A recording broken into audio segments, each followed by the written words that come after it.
আপুনি ফেচবুকত reels upload কৰি আছে কিন্তু এতিয়াও ভাইৰাল হোৱা নাই। তেনেতে আপুনি এই তিনিটা ভুল নিশ্চয় কৰি আছে, সেইকাৰণে আপোনাৰ ৰিল ভাইৰাল হোৱা নাই। এতিয়াই চেক কৰক। মই আজি এইটো ভিডিঅ'ত আপোনালোকক দেখুৱাম ফেচবুকত কিয় ৰিলছ ভাইৰাল হোৱা নাই আৰু কেনেকৈ ফেচবুকত ৰিলছ ভাইৰাল কৰিব পাৰি। প্ৰথম ভুল হৈছে আপোনাৰ ৰিলছত ভাল হুক নাই। আপুনি ভিডিঅ' আৰম্ভ কৰিছে বৰিংভাৱে, সেইকাৰণে মানুহে 3 ছেকেণ্ডত স্কিপ কৰি দি আছে। এক্সাম্পল, হেল্ল' দোস্ত, আজিৰ এইটো ভিডিঅ'ত কম। এইটো নকৰিলে আপোনাৰ ৰিলছ ফেচবুকত কেতিয়াও ভাইৰাল নহয়। প্ৰথম 3 ছেকেণ্ড মানুহৰ এটেনশ্যন ধৰি ৰাখিব লাগিব। দ্বিতীয় ভুল হৈছে আপুনি আপোনাৰ ৰিলছ বা ভিডিঅ'ত ট্ৰেণ্ডিং মিউজিক ব্যৱহাৰ নকৰা।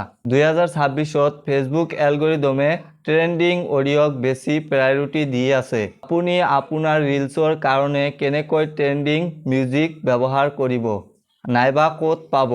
ফেচবুকত ৰিলছ অপেন কৰক, চাওক যিবিলাক ৰিলছ ভাইৰাল হৈছে সেইবিলাকৰ মিউজিক বা চাউণ্ড ইউজ কৰক। তৃতীয় ভুল হৈছে ফেচবুকত ভিডিঅ' আপলোড কৰাৰ কনচিষ্টেন্সি নাই।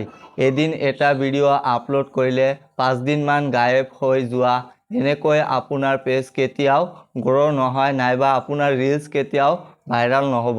ফেচবুকত ভিডিঅ' আপলোড কৰাৰ নিয়ম: দৈনিক এটা বা দুটাকৈ ভিডিঅ' আপলোড কৰিব, ছেম কেটাগৰীৰ ছেম নিচৰ ভিডিঅ' আপলোড কৰিব আৰু ছেম টাইমত ভিডিঅ' আপলোড কৰিব।